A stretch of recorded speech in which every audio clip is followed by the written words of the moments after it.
What makes trade wars dangerous is not the tariffs themselves. It is the illusion of certainty they create. For months, Washington believed it understood the rules of the game. The assumptions were straightforward and, on paper, nearly impossible to dispute. The United States had the larger economy. It possessed the larger consumer market. It held overwhelming leverage over a trading partner that sent the vast majority of its exports south of the border. The logic appeared airtight. Sustained economic pressure would eventually force concessions. Canada would bend because mathematics said it had to. Except history has a habit of humiliating those who confuse advantage with inevitability. According to the narrative presented in the transcript, the most remarkable aspect of Mark Carney's strategy was not aggression, it was restraint. While headlines focused on tariff announcements, political speeches, and public displays of toughness, a quieter process unfolded beneath the surface.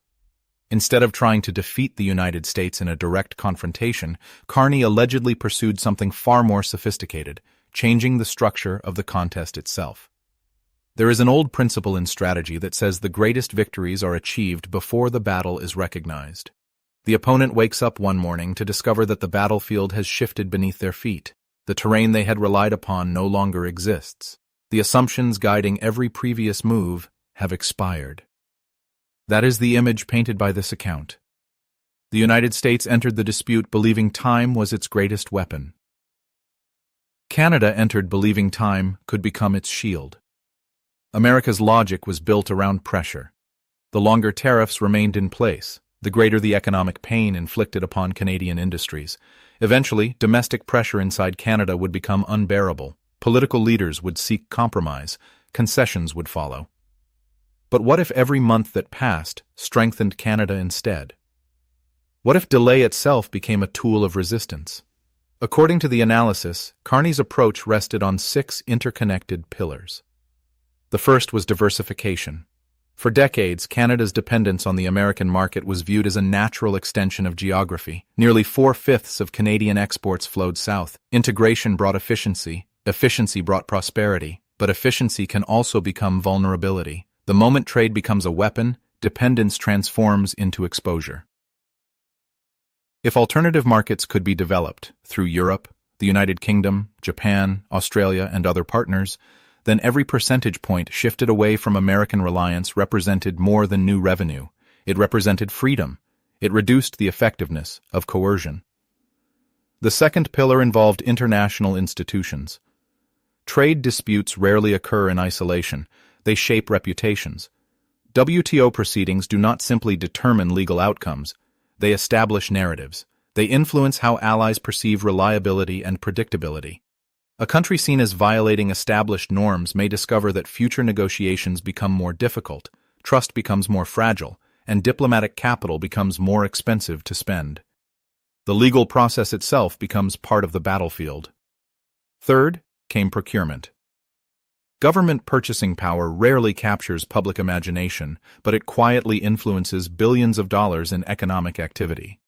Redirecting federal contracts away from traditional suppliers toward domestic and allied alternatives does not generate dramatic headlines. Yet procurement decisions create habits. Businesses invest, supply chains adapt, relationships form. And once those relationships solidify, they often survive long after the original crisis has faded. The fourth pillar was energy. Energy is never merely about commodities. It is about leverage. Pipelines, LNG terminals, export routes, refining capacity. These are instruments of strategic influence measured not in election cycles, but in decades. Infrastructure changes options, and options change negotiations. The side with alternatives negotiates differently from the side without them. If Canada can access new buyers abroad, then future conversations occur under entirely different conditions. The existence of capacity alone reshapes expectations. The fifth pillar involved alliances. No nation truly negotiates in a vacuum. Governments exchange information. Diplomatic relationships overlap. Public statements are coordinated. Informal understandings develop behind closed doors. The strength of alliances is not necessarily found in grand declarations. It emerges through friction, a delayed initiative here, a cautious endorsement there.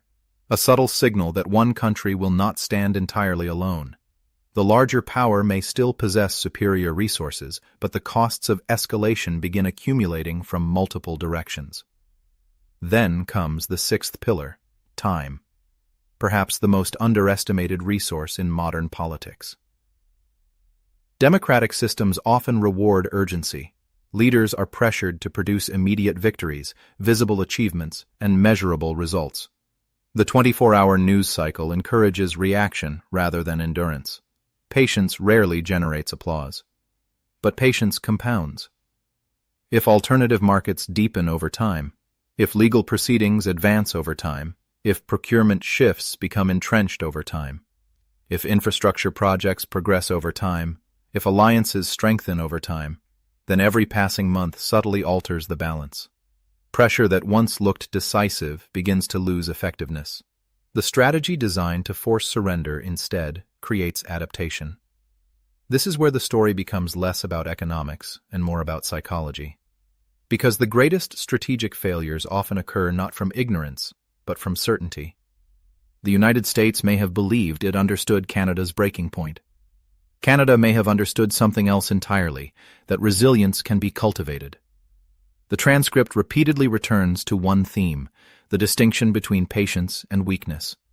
In politics, restraint is frequently mistaken for indecision. Deliberation is interpreted as hesitation. Silence is confused with surrender. Yet history offers countless examples of patient actors prevailing against stronger opponents precisely because they refused to react emotionally to immediate pressure. They absorbed short-term discomfort in pursuit of long-term advantage. Whether this specific account ultimately proves accurate in every factual detail remains open to scrutiny. Many claims, including references to confidential briefings, precise implementation percentages, and Warren Buffett's private assessments, would require independent verification before being accepted as established fact.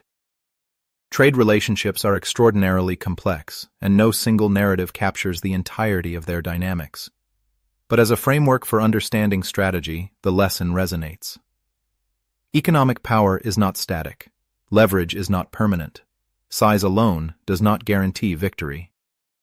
The larger player wins when it correctly understands the game being played. The smaller player survives by changing the game entirely. Perhaps that is why this story has captured so much attention. Not because it promises an easy triumph, not because it depicts heroes and villains, but because it suggests something profoundly unsettling. The most consequential transformations do not arrive with dramatic speeches or flashing headlines. They arrive quietly.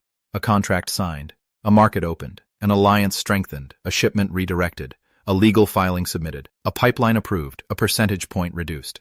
Until one morning, the participants look at the numbers and realize they are no longer standing where they thought they were. If that realization has indeed begun to unfold across North America, then the real story is not whether one side outmaneuvered the other in a single dispute. The real story is that the continent may be entering a new era, one in which old assumptions about dependence, leverage, and inevitability no longer hold. And when assumptions collapse, history changes direction. The next chapter will not be determined by who shouted the loudest. It will be written by whoever understood that strategy is not simply about winning today's battle. It is about shaping tomorrow's battlefield before anyone else realizes it has changed.